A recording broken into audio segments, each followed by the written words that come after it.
이정화의 작고 아늑한 아파트는 오후의 햇살로 가득 차 있었습니다. 창가에 놓인 이젤 앞에 앉아 붓을 들었지만 오늘도 어제와 마찬가지로 캔버스는 비어 있었어요.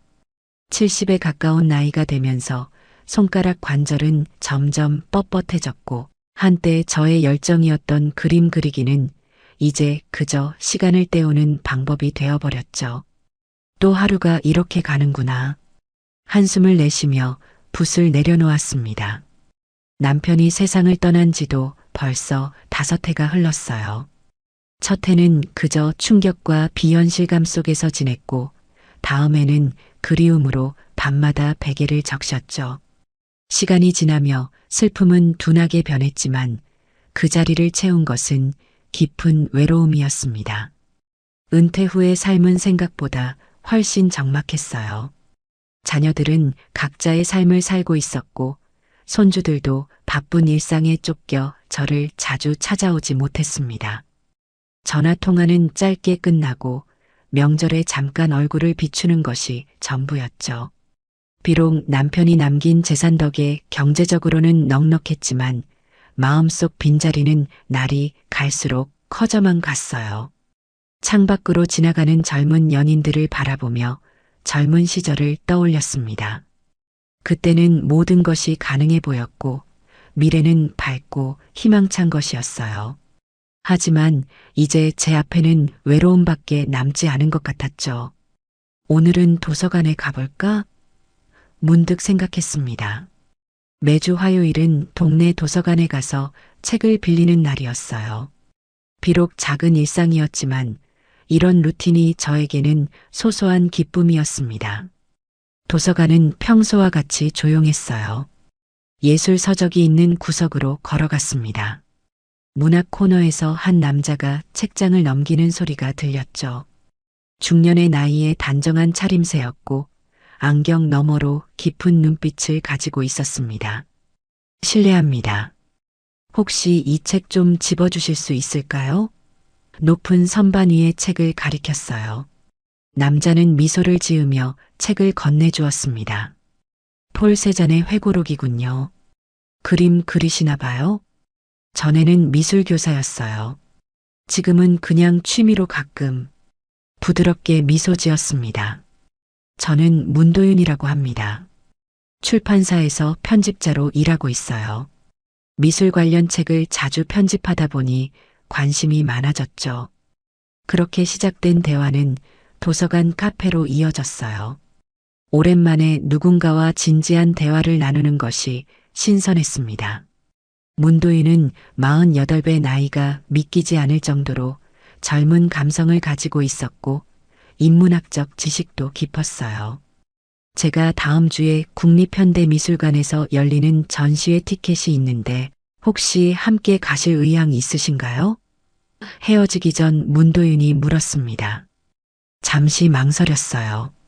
젊은 남자의 갑작스러운 제안에 약간의 경계심도 들었지만 그의 진지한 눈빛에 마음이 움직였습니다. 그럼, 좋아요. 집으로 돌아오는 길, 발걸음은 평소보다 가벼웠어요. 오랜만에 가슴이 두근거리는 설렘을 느꼈죠. 하지만 동시에 이런 감정을 가져도 될까 하는 의문도 들었습니다. 제 나이에 그리고 상대방과의 나이 차이를 생각하면 이 만남이 어디로 이어질지 확신할 수 없었어요. 그러나 오늘 처음으로 몇 달 만에 외로움이 조금 덜했다는 사실은 분명했습니다. 미술관에서의 첫 만남 이후 이정아와 문도윤의 관계는 자연스럽게 깊어졌어요.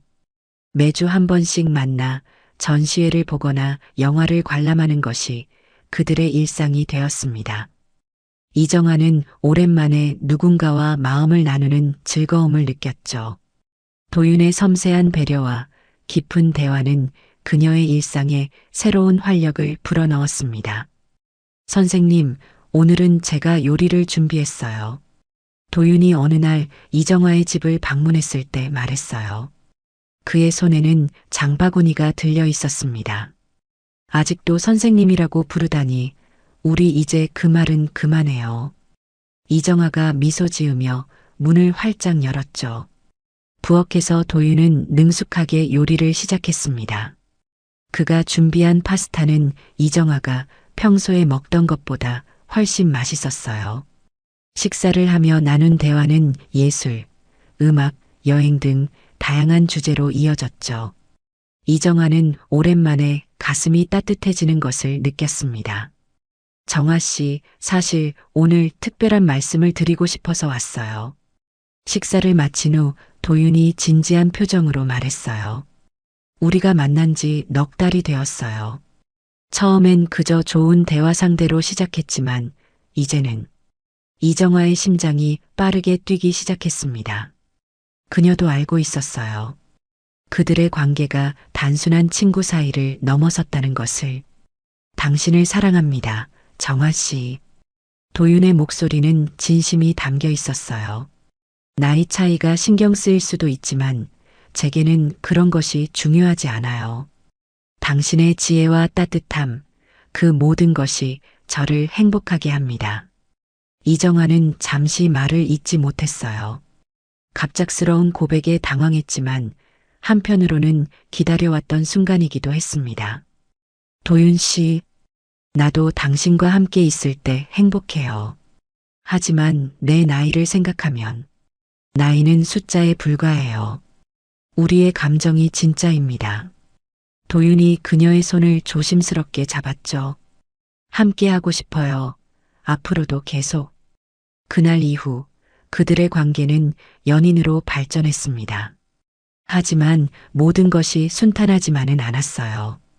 이정아의 딸 미경은 어머니의 새로운 관계를 받아들이기 힘들어했죠. 엄마, 정신 차려요. 그 사람 분명 엄마 재산 때문에 접근한 거예요. 미경이 어느 날 찾아와 강하게 말했습니다. 18살이나 어린 남자가 갑자기 엄마에게 관심을 보인다고요? 이상하지 않아요?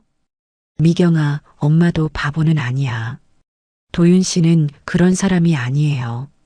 이정아는 단호하게 말했지만 마음 한구석에선 작은 의심이 생겨나기 시작했죠. 그날 저녁 이정아는 도윤에게 딸의 걱정을 이야기했습니다. 가족들이 우리 관계를 이해하지 못하는 것 같아요. 도윤은 진지한 표정으로 그녀를 바라보았어요. 그들의 걱정은 이해해요. 제가 증명할게요. 제 마음이 진심이라는 것을. 그리고 그는 주머니에서 작은 반지 상자를 꺼냈습니다. 이정아 씨, 저와 결혼해 주시겠어요? 갑작스러운 청혼에 이정아는 말을 잇지 못했어요. 모든 것이 꿈만 같았습니다. 이 나이에 새로운 사랑, 그리고 결혼이라니. 시간을 두고 생각해 보세요. 서두르지 않을게요. 도윤이 부드럽게 말했죠. 일주일의 깊은 고민 끝에 이정아는 청혼을 받아들이기로 결심했습니다. 그녀의 인생에 찾아온 예상치 못한 행복을 붙잡고 싶었어요. 비록 주변의 걱정과 반대가 있었지만 이정아는 자신의 감정을 믿기로 했습니다. 작은 결혼식은 가족들과 가까운 친구들만 초대하여 조용히 치러졌어요. 미경은 끝까지 결혼에 반대했지만 결국 어머니의 행복을 위해 참석했습니다. 당신을 영원히 사랑하겠습니다. 서약을 하는 순간 도윤의 눈에는 눈물이 고였어요. 앞으로 당신이 외롭지 않도록 항상 곁에 있을게요. 이정아는 그의 진심 어린 눈빛에 모든 의심을 떨쳐버렸습니다. 이제 더 이상 외롭지 않겠구나. 그녀는 마음속으로 생각했어요. 새로운 삶, 새로운 시작에 대한 기대로 가슴이 부풀었죠. 하지만 그녀는 알지 못했습니다. 이 행복한 순간이 곧 끝나고 완전히 다른 현실이 그녀를 기다리고 있다는 것을요. 초여름의 따스한 저녁, 이정아와 문도윤은 새 아파트로 이사했어요. 결혼 선물로 도윤이 마련한 곳이라고 했지만 사실 이정아의 돈으로 구입한 집이었습니다. 이정아는 남편의 배려에 감동했고 새로운 보금자리에서의 삶을 기대했죠. 와인 한 잔 할래요? 짐 정리를 마친 후 도윤이 물었습니다. 그의 목소리에는 어딘가 묘한 긴장감이 묻어 있었어요. 좋아요. 이정아는 피곤함에도 미소를 지었죠. 첫날 밤의 설렘이 가슴을 채웠습니다. 도윤은 조용히 와인을 따르며 창밖을 바라보았어요. 평소의 다정한 모습과는 달리 그는 말수가 적었습니다. 이정아는 그저 이사의 피로 때문이라고 생각했어요. 샤워하고 올게요. 이정아가 말했고 도윤은 고개만 끄덕였습니다. 욕실에서 나온 이정아는 침실에 들어서다 깜짝 놀랐어요. 도윤이 침대 끝에 앉아 그녀를 뚫어지게 바라보고 있었습니다. 램프 하나만 켜진 어두운 방에서 그의 얼굴은 기괴하게 일그러져 보였죠. 왜 그러고 있어? 이정아가 물었습니다. 그냥 당신을 보고 있었어요. 도윤의 목소리는 평소와 달랐어요. 낮고 차가운 톤이었죠. 이정아는 갑자기 소름이 돋는 것을 느꼈습니다. 평소 다정했던 남자의 모습이 아니었어요. 그의 눈빛에는 낯설고 계산적인 무언가가 서려 있었습니다. 늦었으니 자요. 이정아는 어색한 침묵을 깨며 침대에 누웠어요. 도윤도 말없이 그 옆에 누웠지만 등을 돌린 채 아무 말도 하지 않았습니다. 밤중에 이정아는 무언가 이상한 감각에 잠에서 깼어요. 희미한 달빛 속에서 도윤이 침대에서 일어나 창가에 서 있었습니다. 그는 꼼짝 않고 밖을 바라보고 있었죠. 도윤 씨 괜찮아요? 이정아가 걱정스럽게 물었어요. 도윤은 천천히 고개를 돌렸습니다. 네, 그냥 잠이 안 와서요. 그의 목소리는 공허했고 얼굴은 창백했죠. 이정아는 가슴이 철렁 내려앉는 느낌이었습니다. 이것이 그녀가 사랑했던 그 남자인가? 처음으로 불안감이 그녀의 마음을 스쳤어요. 다음 날 아침 모든 것은 평소와 같았습니다. 도윤은 다정하게 아침 식사를 준비했고 전날 밤의 이상한 분위기는 꿈만 같았어요. 이정아는 자신의 지나친 걱정이라고 생각했죠. 그러나 비슷한 일이 계속되었습니다. 몇 밤 후 이정아가 화장실에 가기 위해 일어났을 때 도윤은 침대에 있지 않았어요. 거실로 나가자 그는 서재 책상에 앉아 서류를 뒤적이고 있었습니다. 뭐 하는 거예요? 이정아가 물었어요. 도윤은 순간 놀란 표정을 지었지만 곧 미소를 지었습니다. 아, 깼군요. 그냥 집 서류들을 정리하고 있었어요. 이정아는 그가 뒤적이던 서류들이 그녀의 부동산 문서와 보험 서류임을 알아차렸어요. 매우 사적인 문서들이었죠. 밤중에요? 잠이 안 와서요. 도윤은 태연하게 웃으며 서류들을 서랍에 넣었습니다. 그냥 확인 좀 하려고. 이정아는 머릿속에서 경고음이 울리는 것을 느꼈지만 그 감각을 억눌렀어요. 남편을 의심하는 것이 죄책감처럼 느껴졌죠. 내가 너무 예민한 거야. 그녀는 스스로를 달랬습니다. 하지만 며칠 후 또 다른 사건이 일어났어요. 새벽 3시에 화장실에서 돌아오는 길, 이정아는 침실 문틈으로 희미한 불빛을 발견했습니다. 조심스럽게 문을 열자 도윤이 침대 옆에 서서 잠든 그녀의 자리를 내려다보고 있었어요. 침대가 비어 있자 그는 급히 고개를 돌렸고 이정아와 눈이 마주쳤습니다. 뭐 하는 거예요? 이정아의 목소리가 떨렸어요. 당신이 없어서 걱정됐어요. 도윤의 대답은 억지스러웠습니다. 그날 밤 이후 이정아는 제대로 잠들지 못했어요. 도윤이 보이는 이상한 행동들이 단순한 습관이 아니라는 확신이 들었습니다. 그러나 아직 정확히 무엇이 잘못된 것인지 알 수 없었어요. 그날 밤 이정아는 평소보다 일찍 잠자리에 들었습니다. 머릿속은 복잡했지만 피곤함이 몰려와 곧 깊은 잠에 빠졌어요. 한밤중 어디선가 들려오는 작은 소리에 그녀는 눈을 떴습니다. 시계를 보니 새벽 2시였죠. 도윤은 침대에 없었어요. 조심스럽게 침실 문을 열고 나온 이정아는 거실에서 흘러나오는 희미한 목소리를 들었습니다. 도윤이 전화 통화를 하고 있었어요. 그녀는 벽에 몸을 기대고 귀를 기울였습니다. 그래, 거의 다 됐어. 조금만 더 기다려. 거의 다 왔어. 도윤의 목소리는 평소와 달리 차갑고 계산적이었어요.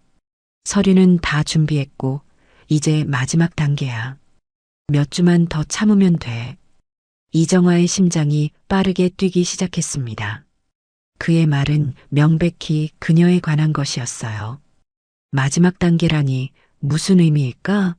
설마 자신의 죽음을 기다리는 건가? 갑자기 몸이 떨려왔습니다. 도윤이 전화를 끊고 부엌으로 향하는 소리가 들렸어요. 이정아는 재빨리 침실로 돌아가 침대에 누웠습니다. 머릿속은 온통 의심과 두려움으로 가득 찼어요. 다음 날 아침, 도윤은 평소와 다름없이 다정했습니다. 오늘은 내가 특별한 차를 준비했어요. 그가 미소 지으며 찻잔을 내밀었어요. 중국에서 가져온 건강차예요. 혈액순환에 좋다고 하더라고요. 이정아는 찻잔을 받아들며 도윤의 눈빛을 살폈습니다. 그의 표정에는 어떤 감정도 읽을 수 없었어요. 하지만 전날 밤 들은 통화 내용이 머릿속을 맴돌았습니다. 당신도 한 잔 마셔봐. 이정아가 무심코 말했어요. 도윤의 표정이 순간 굳었습니다. 아, 난 괜찮아요. 아침에는 커피만 마시는 게 습관이라서. 그의 거절에 이정아의 의심은 더욱 커졌어요. 도윤이 부엌으로 향하자 그녀는 재빨리 차를 화분에 버렸습니다. 창문 틈으로 바라보니 도윤이 베란다로 나와 그녀의 찻잔을 확인한 후 안도의 표정을 짓는 것이 보였어요. 그날 오후 이정아는 용기를 내어 미경에게 전화했습니다. 내 말이 맞았던 것 같아. 무슨 일이에요, 엄마? 미경의 목소리에 경계심이 묻어났습니다. 도윤이 이상해. 밤중에 이상한 행동을 하고 내 서류를 뒤지고. 이정화의 목소리가 떨렸어요. 어젯밤에는 조금만 더 기다려. 거의 다 왔어라고 통화하는 걸 들었어. 전화 너머로 잠시 침묵이 흘렀습니다. 엄마, 당장 그 집에서 나와요. 우리 집으로 와요. 그럴 수 없어. 이정아가 단호히 말했어요. 먼저 증거를 찾아야 해. 도윤이 정확히 무엇을 계획하고 있는지 알아내야 해. 너무 위험해요. 경찰에 신고해요. 지금이라도. 미경의 목소리가 높아졌습니다. 증거 없이는 아무도 내 말을 믿지 않을 거야.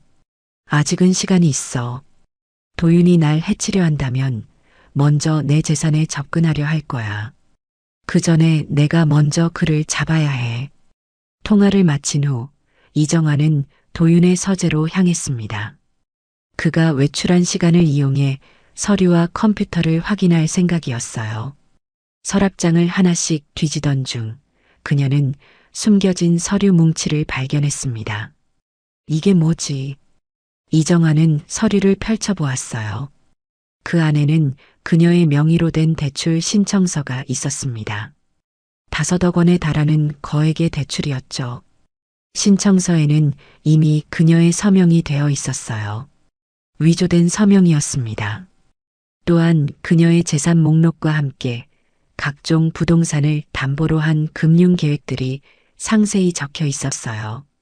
심지어 그녀의 사망 시 받게 될 보험금 액수까지 계산되어 있었습니다. 이정아는 손이 떨려 서류를 떨어뜨렸어요. 의심은 확신이 되었습니다. 도윤은 처음부터 그녀의 재산을 노리고 접근한 것이었어요. 게다가 이 계획은 단순한 금전적 이득을 넘어 그녀의 생명까지 위협하는 것 같았습니다. 그날 밤 이정아는 한시도 눈을 붙이지 못했어요. 도윤은 평소와 같이 그녀 옆에서 자고 있었지만 이제 그의 존재는 공포 그 자체였습니다. 매 순간이 생존을 위한 연기였어요. 그에게 의심을 들키지 않으면서 어떻게 이 상황에서 벗어날 수 있을지 고민했습니다. 다음 날 아침, 이정아는 변호사 사무실을 방문했습니다. 급하게 상담을 요청해서 죄송합니다. 괜찮습니다. 이정아님, 무슨 일이신가요? 변호사가 물었어요. 이정아는 떨리는 손으로 가지고 온 서류들을 내밀었습니다. 제 남편이 제 재산을 노리고 있는 것 같아요. 이 서류들을 발견했습니다. 변호사는 서류를 검토한 후 심각한 표정으로 고개를 들었어요. 이건 명백한 사기 시도입니다. 게다가 위조된 서명까지 있네요. 경찰에 신고하셔야 합니다. 그럴 생각이에요. 하지만 먼저 제 재산을 안전하게 보호할 방법이 필요해요. 변호사는 즉시 모든 금융 계좌를 동결시키고 부동산 거래에 제한을 두는 법적 조치를 취했습니다. 변호사는 즉시 모든 금융 계좌를 동결시키고 부동산 거래에 제한을 두는 법적 조치를 취했습니다. 또한 경찰에 신고할 증거를 준비했어요. 절대 혼자 있지 마세요. 조만간 경찰과 함께 조치를 취할 겁니다. 변호사의 조언이었습니다. 집으로 돌아오는 길, 이정아는 결심했어요. 경찰이 오기 전에 그녀 스스로 이 상황을 끝내야 했습니다. 하지만 어떻게? 도윤은 이미 그녀를 해치려는 계획을 진행 중이었고 언제든 그 계획을 실행할 수 있었어요. 집에 도착하자 도윤이 현관에서 그녀를 기다리고 있었습니다. 어디 갔다 왔어요? 연락도 없이 나가서 걱정했잖아요. 이정아는 평소와 같은 미소를 지으려 노력했어요. 미용실에 잠깐 갔다 왔어요. 오랜만에 머리도 손질하고. 도윤은 의심스러운 눈빛으로 그녀를 살폈지만 더 이상 질문하지 않았습니다. 오늘 저녁 당신이 좋아하는 요리를 해줄게요. 특별한 날이니까. 특별한 날이라는 말에 이정아의 등골이 오싹해졌어요. 그의 계획이 오늘 밤일까요? 아니면 그저 평범한 대화일까요? 이제 그녀에게는 모든 말, 모든 행동이 의심스러웠습니다. 그날 저녁 이정아는 도윤이 준비한 식사 자리에 앉았어요. 테이블 위에는 와인과 정성스럽게 차려진 음식들이 놓여 있었습니다. 도윤은 평소보다 더 다정하고 세심했어요. 그의 이런 모습이 이제는 가식으로 느껴졌습니다. 오늘 와인은 특별해요. 프랑스에서 공수한 빈티지예요. 도윤이 와인을 따르며 말했어요. 이정아는 잔을 받아들었지만 마시지 않았습니다. 사실 오늘은 와인이 당기지 않네요. 물로 대신할게요. 도윤의 미소가 순간 흔들렸어요. 아쉽네요. 정말 좋은 와인인데. 이정아는 음식을 앞에 두고도 식욕이 없었습니다. 매 순간이 목숨을 건 게임 같았어요. 도윤의 모든 말과 행동이 위험 신호로 다가왔죠. 식사 중반 도윤의 전화가 울렸습니다. 그는 잠시 자리를 비웠고 이정아는 재빨리 그의 와인잔과 자신의 잔을 바꿔치기 했어요. 돌아온 도윤은 아무것도 눈치채지 못한 듯 했습니다. 자, 건배해요. 우리의 행복한 미래를 위해. 도윤이 잔을 들었어요. 이정아도 잔을 들었지만 입술만 살짝 적셨습니다. 도윤은 그녀가 바꿔놓은 잔의 와인을 한 모금 마셨어요. 시간이 흐르며 이정아는 결심했습니다. 더 이상 기다릴 수 없었어요. 도윤 씨, 이제 그만해요. 도윤은 놀란 표정을 지었습니다. 무슨 말이에요? 연기는 이제 충분해요. 당신이 내 재산을 노린 거 다 알아요. 이정아의 목소리는 단호했어요. 도윤의 얼굴에서 미소가 사라졌습니다. 그의 눈빛이 차갑게 변했어요. 무슨 말도 안 되는 소리예요. 당신을 사랑해서 결혼한 거잖아요. 정말요? 그럼 이건 설명해 보세요. 이정아는 가방에서 발견한 서류들을 꺼내 테이블 위에 펼쳤습니다. 내 명의로 신청한 대출, 위조된 서명, 내 보험금까지 계산해둔 메모. 도윤의 표정이 순간 일그러졌지만 곧 다시 연기를 시작했어요. 이건 오해예요. 내가 설명할 수 있어요. 설명할 필요 없어요. 경찰에게 설명하면 돼요. 이정아가 말했습니다. 그 순간 도윤의 얼굴에서 가면이 벗겨졌어요. 당신 같은 노파가 나를 어떻게 막을 수 있을 것 같아? 그의 목소리는 이제 완전히 달라져 있었습니다.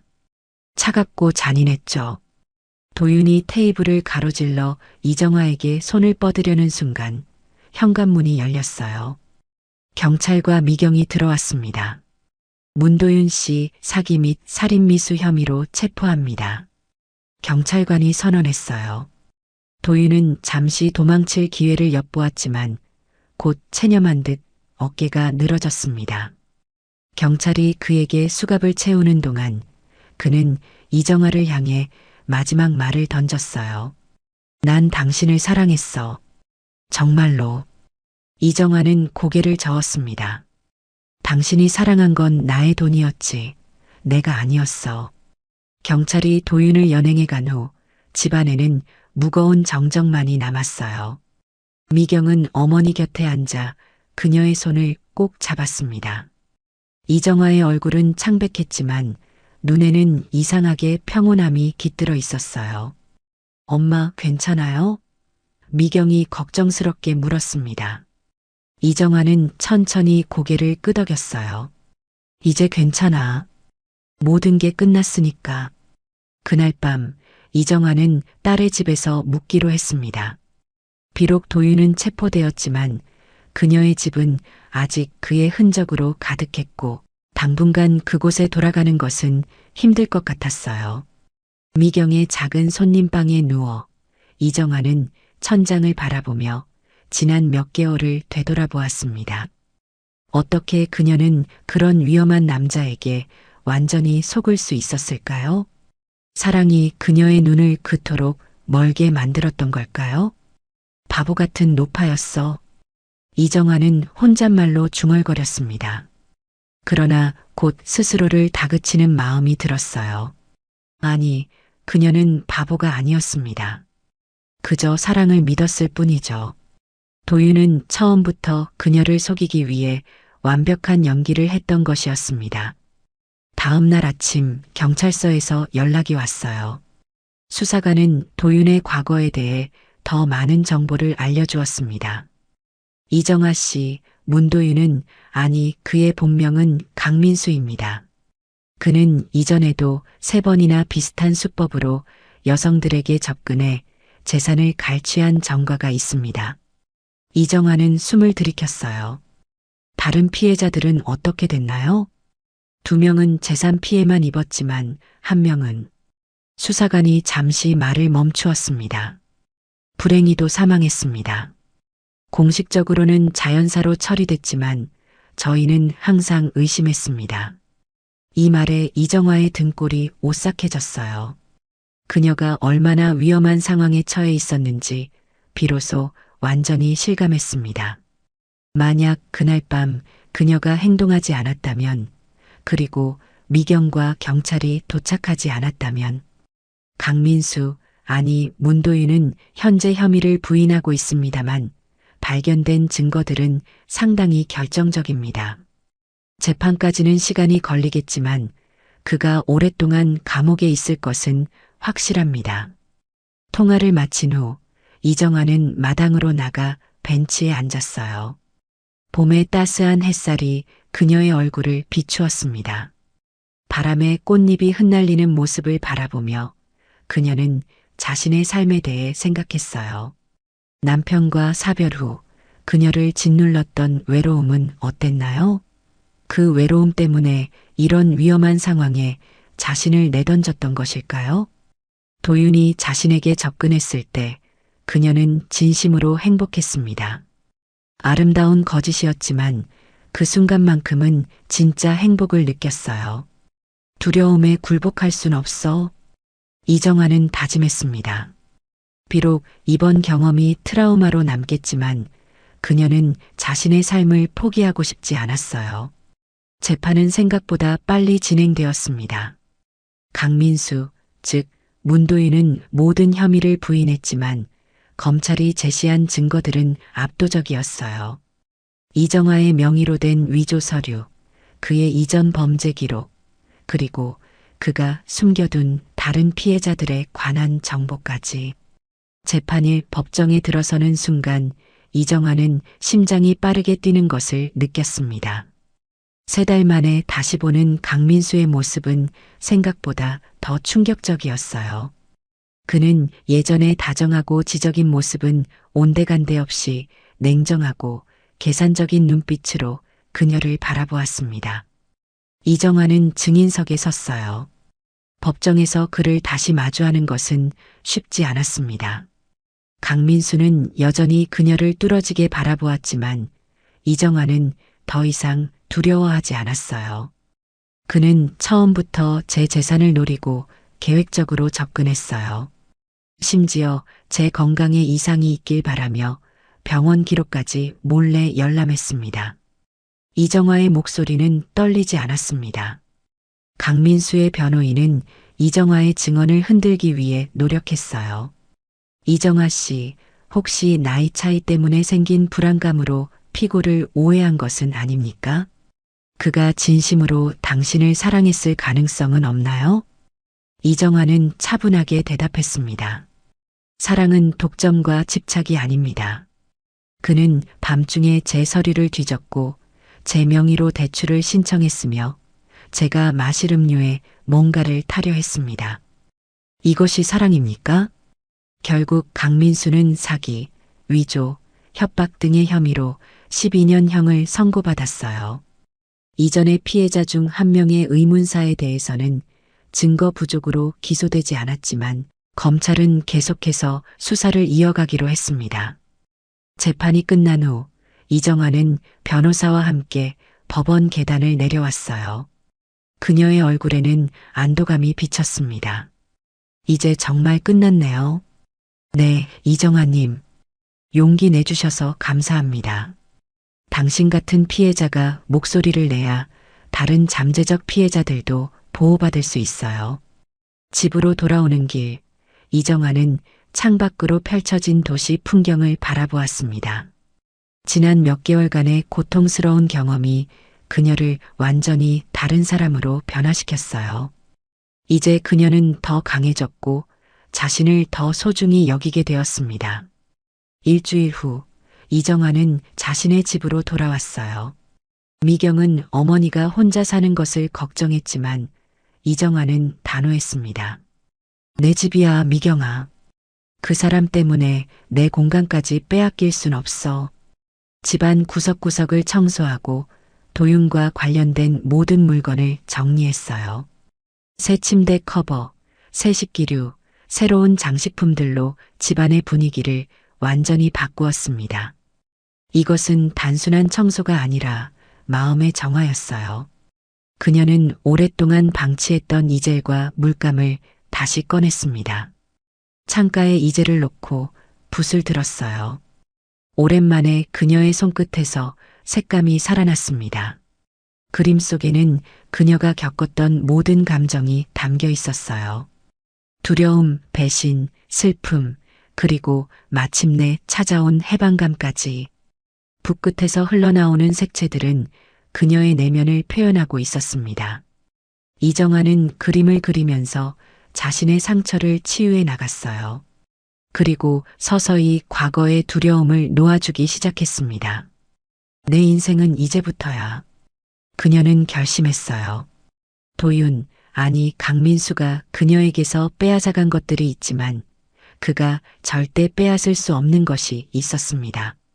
바로 그녀의 영혼과 존엄성이었어요. 저녁이 되자 이정아는 창문을 활짝 열었습니다. 차가운 저녁 공기가 방 안으로 스며들었어요. 그녀는 깊게 숨을 들이마시고 내뱉었습니다. 더 이상 밤이 무섭지 않았어요. 어둠은 이제 그녀를 위협하지 않았습니다. 내 인생은 내가 지킨다. 이정아는 별이 빛나는 밤하늘을 향해 속삭였어요. 여름이 지나고 가을이 왔습니다. 이정아는 동네 문화센터에서 미술 수업을 다시 시작했어요. 예전처럼 학생들을 가르치는 것은 아니었지만 그림에 관심 있는 어르신들과 함께하는 시간은 그녀에게 새로운 기쁨을 가져다 주었습니다.